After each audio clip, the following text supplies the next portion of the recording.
औज़ु बिल्लाहि मिनश शैतानिर रजीम बिस्मिल्लाहिर रहमानिर रहीम अल्हम्दुलिल्लाहि रब्बिल आलमीन अस्सलातु वस्सलामु अला सय्यिदिना व मौलाना बिल क़ासिम मुहम्मद व अला अहलि बैतिही तय्यबीन ताहिरीन।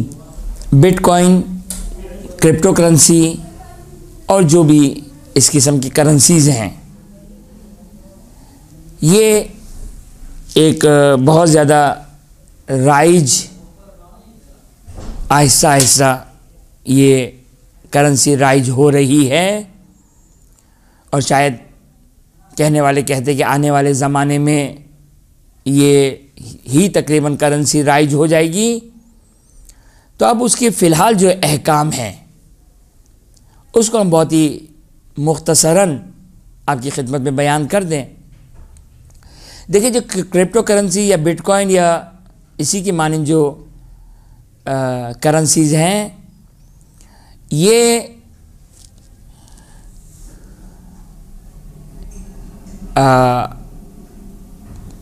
शायद मुमकिन है फ़ुक़हा और मुज्तहिदीन तक इसको किस तरह बयान किया गया, चूँकि ख़ुद इसकी हकीकत भी आम आवाम के लिए बहुत वाज़ेह नहीं है। देखिए, फ़क़ीह मुज्तहिद उसके पास ये है फ़िक़्ह आले मोहम्मद अलैहिस्सलाम, ये दीन आले मोहम्मद अलैहिस्सलाम। फ़क़ीह के लिए, मुज्तहिद के लिए कोई प्रॉब्लम नहीं है। हर नई चीज़ जो मुतारफ़ करवाई जाए, फ़क़ीह के पास उसका फ़िक़ही जवाब होगा।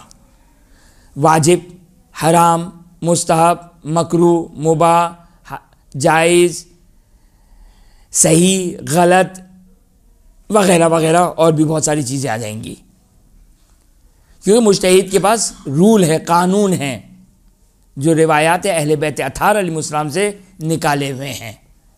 लिहाजा क्रिप्टो करेंसी, मैंने मसलन $100 की क्रिप्टो करेंसी ली, एक फॉर एग्ज़ाम्पल, मुझे नहीं मालूम कि क्या रेट है, एक क्रिप्टो करेंसी $100 की। एक साल के बाद, 6 महीने के बाद इसकी कीमत हो गई $200। तो मैंने ये $200 की क्रिप्टो करेंसी बेच दी और मेरे पास कितने आ गए? $200 आ गए। $200 मेरे पास आ गए, तो मैंने $100 कमा लिए।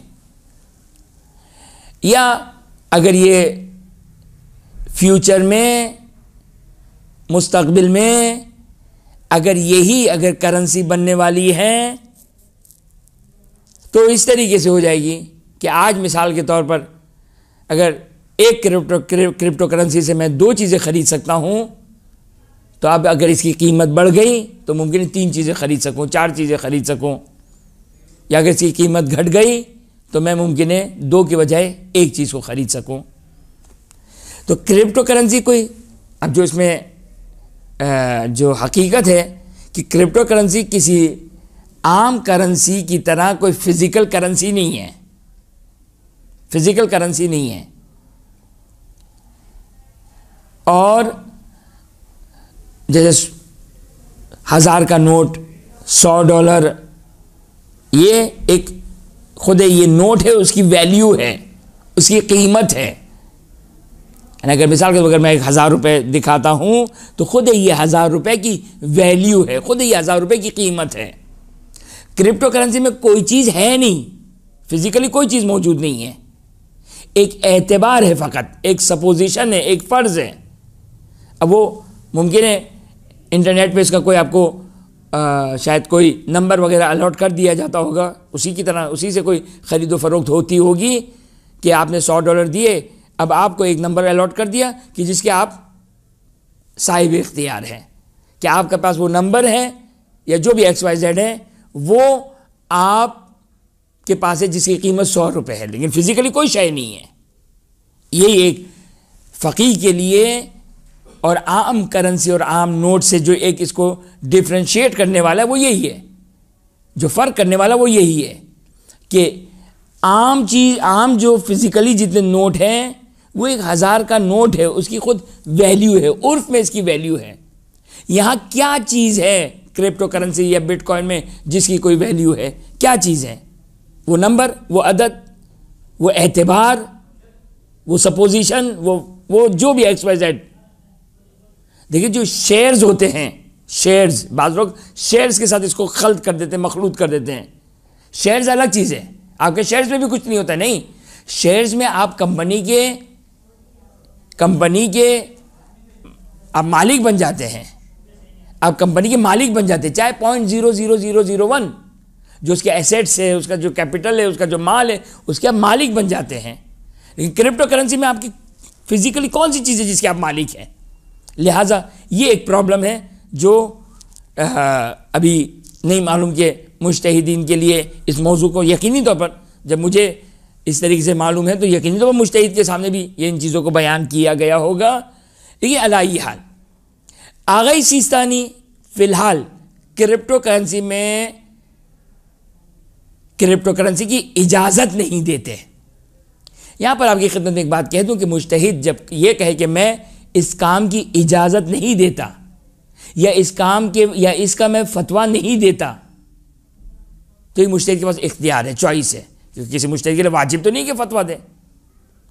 बहुत सारे ऐसे मसाइल हैं जिसमें आगे सीसानी ने कहा कि मैं इजाज़त नहीं देता हूँ या मैं कोई राय नहीं देता हूँ, मैं कोई इजाज़त नहीं देता, यानी मैं कुछ नहीं कहता, मैं कोई फतवा नहीं दे रहा हूँ, मैं खामोश हूँ। तो ऑटोमेटिक इसमें बात आ जाती है फल आलम की। फल आलम यानी जो दूसरे नंबर का जो मुज्तहिद है, उसकी तरफ रुजू करने की इजाज़त आ जाती है। अब फ़िलहाल अगर शुबैरी ज़ंजानी के हवाले से एक बात है कि वो इसकी इजाज़त देते हैं तो मुमकिन रुजू किया जा सकता है, लेकिन मैं अभी फ़िलहाल इसमें मुतमईन नहीं हूँ। अब जो आगे सिस्तानी का जो मुक़ल्लिद है वो क्या करे? फ़िलहाल तो ख़रीदो फ़रोख्त ना करें, हाँ अगर वो ख़रीद चुका है $100 का उसने क्रिप्टो करेंसी या बिटकॉइन ले लिया, अब $100 का ये क्रिप्टो करेंसी है, तो अब क्या वो अगर बेचे तो $200 अगर फॉर एग्जांपल उसकी कीमत है और $200 उसके हाथ में आए तो ये $200 के लिए हलाल है, हलाल नहीं है? मैं फ़कत इस मसले को बयान कर रहा हूँ। ये $200 क्रिप्टो करेंसी किसी को बेची, अब उसके मध्य मुकाबले $200 हाथ में आ गए, ये $200 हलाल है, हलाल नहीं है? दो जुमले में इसका जवाब। पहला नुक्ता, अगर किसी काफिर से लिया है तो काफिर का माल हलाल है, इस उन्वान से ये $200 आपके लिए हलाल हो जाएंगे। और या आपने किसी मुसलमान को बेचा, लेकिन आपको ये यकीन है, ये बड़ा सख्त जुमला है, इसको समझना ज़रूरी है, आपको ये यकीन है कि आपने किसी मुसलमान को ये क्रिप्टो करेंसी बेची और $200 उससे लिए, आपको ये यकीन है कि ये $200 पे वो शख्स राज़ी है। आपका राज़ी है तभी तो दिया, नहीं, इस तरह राज़ी है कि अगर उसे पता चल जाए कि ये मुआमला बातिल है, गलत है, फिर भी वो इस डील पर राज़ी है, तो फिर इस सूरत में आपके लिए, मेरे लिए $200 हलाल हो जाएंगे। वरना ये $200 जो वो आगे सिस्तानी कहते हैं इश्काल है, मामला मुश्किल है इसका सही होना, लिहाजा फ़िलहाल जो कि वो एहतियात करें, अपने पास संभाल कर रखें। देखिए आने वाले ज़माने में इस मसले को कहाँ इसका स्टॉप आएगा, इस मसले का क्या आगे हल आता है, इंशाअल्लाह उसको उस वक्त देखेंगे। व आखिर दावाना अनिल हम्दुलिल्लाहि रब्बिल आलमीन।